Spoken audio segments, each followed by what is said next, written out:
დღეს უნდა გაგიზიაროთ ძალიან მარტივი და გემრიელი პასკის რეცეპტი, რომელიც გამოდის ნოტიო და ამავდროულად ფაფუკიც. პასკას გამოვაცხობთ რძისა და კარაქის გარეშე. დაგჭირდება 180 მილილიტრი წყალი. აქედან ნაწილი შეგვიძლია ჩავანაცვლოთ ფორთოხლის წვენით. მე თასში მოვათავსე 150 მილილიტრი თბილი წყალი. ამ 30 მილილიტრ ფორთოხლის წვენს დავამატებ მოგვიანებით. ეხლა კი ამ თბილ წყალს დავამატე არასავსე 1 სუფრის კოვსი შაქარი.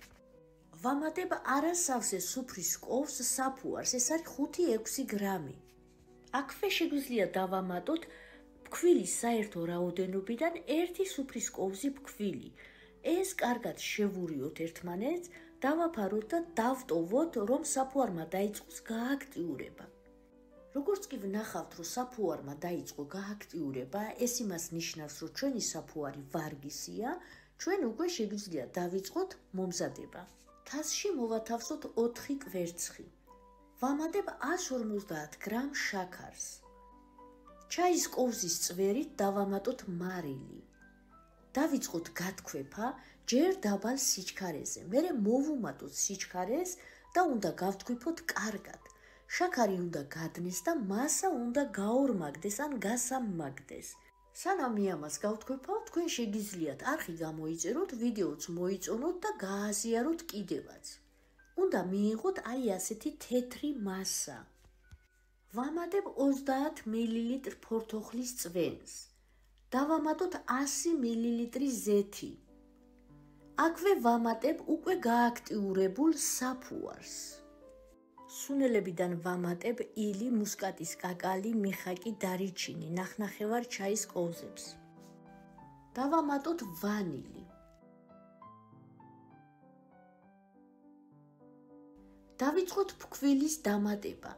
მაქვს 600 გრამი გაცრილი ფქვილი. ფქვილს დავამატებ ერთნაირად. დავიწყე გადარევა და აკინაღამ დამავიწყდა ფორთოხლის ცედრის დამატება, რომელიც გავხეხე მსხვილ სახეხზე. ეს შემეძლო ქიშმიშთანაც დამემატებინა, თუმცა აქ დავამატებ და დავიწყებ ცომის მოზელას. ჯერ ცოტას ცომს საზელით მოვზელავ, შეგიძლიათ ნიჩბით ან კოვზითაც მოურიოთ. ყოველთვის იქონიეთ ცოტა ფქვილი ზედმეტი, დაფაზე მოვაყარეთ ცოტა ფქვილი და გადმოვიტანეთ ცომი დასამუშავებლად. არ დაამატოთ ბევრი ფქვილი, უმჯობესია ხელები გაიზეთიანოთ და შპატელი გამოიყენეთ მოსაზელად. ცომი უნდა იყოს ჩვილი და ხელებზე უნდა გეკრობოდეთ. ცომი დავამუშაოთ 4-5 წუთი მაინც. თასიც გავაზეთიანოთ, ცომი ამოვაგუნდაოთ და ჩავდოთ თასში. დავაფაროთ, თუ ცელოფანს დააფარებთ, ნაჩვენები გაუკეთეთ და დავდგათ თბილ და მყუდრო ადგილას ამოსასვლელად. ასე ამოვიდა ჩვენი ცომი, გადმოვიტანოთ დაფაზე. ცოტა გავშალოთ ცომი და მოვაყარე 150 გრამი ქიშმიში, რომელიც წინასწარ წყალში დავალბე და გავაშრე. კარგად გადავზილოთ, რომ ქიშმიში თანაბრად გადანაწილდეს. ცომი თავის ქიშმიშიანად გამომივიდა კილო და 384 გრამი. გავყავი 3 ნაწილად. თითო ცომის გუნდა გამოვიდა დაახლოებით 460 გრამები. სათითაოდ ამოვაგუნდაოთ, მივცეთ ესე ბურთივით მრგვალი ფორმა. გამოვაცხობ ქაღალდის ფორმებში, რომლის დიამეტრი არის 11 სანტიმეტრი, სიმაღლე კი აქვს 8-8.5. ფორმებს მოვუსვი ზეთი. ამოვაგუნდავ ერთხელ კიდე ცომი და ჩავდე ფორმაში. ცომმა უნდა შეავსოს ფორმის 1/3, თუმცა მე აქ ვხედავ, რომ ცოტა მეტი მაქვს და ჩემი პასკები თავებს გაიგეთებს. აი ასე დავამრგვალებთ ცომს და ისე ჩავდებთ ფორმაში.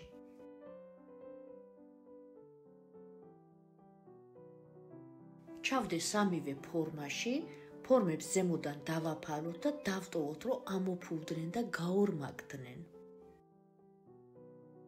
ასე ამოფუვდნენ და თითქმის შეავსეს ფორმები. გადავიტანოთ საცხობზე. ვაცხობთ წინასწარ გახურებულ ღუმელში 160 გრადუსზე 35-40 წუთი. აუცილებლად გასინჯეთ ჩხირზე და დარწმუნდით, რომ საკმარისად გამოცხვა. ზემოდან თავები თუ ეწვება, ალუმინის ქაღალდი დააფარეთ. მე ვაცხე 40 წუთი.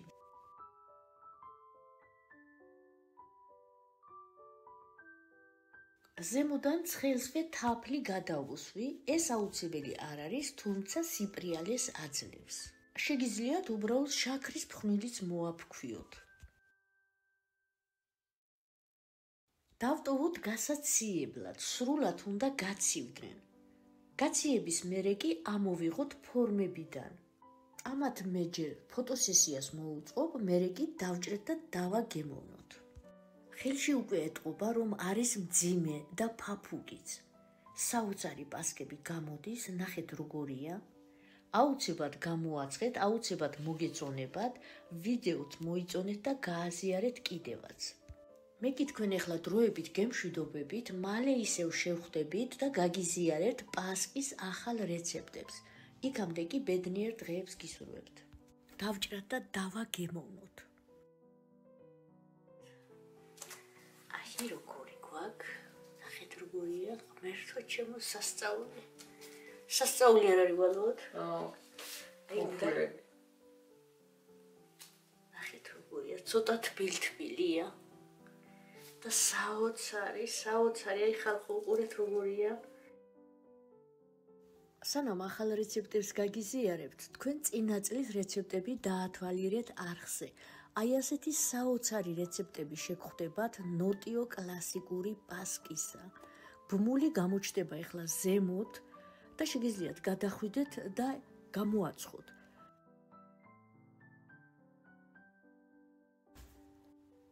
ასეთი კლასიკური ნოტიო პასკა არაჟანზე. ბმული გამოჩნდება ზემოთ და შეგიძლიათ გადახვიდეთ. სამეფო პასკა შოკოლადით. არხზე ნახავთ საუკეთესო ვიდეოს, როგორ შევღებოთ კვერცხები. კრაფინების სხვადასხვა რეცეპტები. არ გამოგრჩეთ ნაზუქების გამოცხობა. ხაჭაპურები, ძალიან ბევრი ხაჭაპურის რეცეპტი გვაქვს არხზე და შეგიძლიათ ისარგებლოთ. ჩვენ კი მალე ისევ გაგიზიარებთ ახალი პასკის რეცეპტს. საოცარი პასკები გელოდებათ წინ.